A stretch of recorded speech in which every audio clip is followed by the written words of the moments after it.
সেদিন তুমি আমার থেকেও বেশি কাঁদবে। কারণ সেদিন তুমি বুঝবে আমি কিভাবে প্রতিটি দিন তোমার জন্য জ্বলে পুড়ে নিঃশব্দে কেটেছি।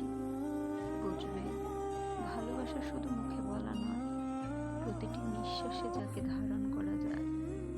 আমি ছিলাম, আছি এবং হয়তো চিরকাল থাকতাম যদি তুমি একটুখানি ফিরে তাকাতে।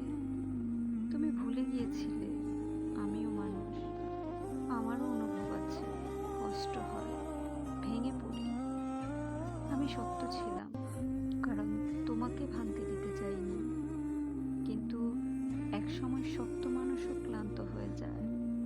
আর যখন আমি চুপচাপ সরে গেলাম, সেটাই ছিল আমার সবচেয়ে বড় চিৎকার।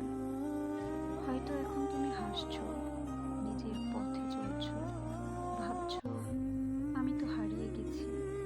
কিন্তু একদিন হঠাৎ কোনো এক নিঃসঙ্গ সন্ধ্যায় স্মৃতির ঝাপটাই যখন বুকটা হাহাকার করবে, তখন বুঝবে কারা সত্যিই আপন ছিল আর কারা ছিল শুধু মুহূর্তের যাত্রী।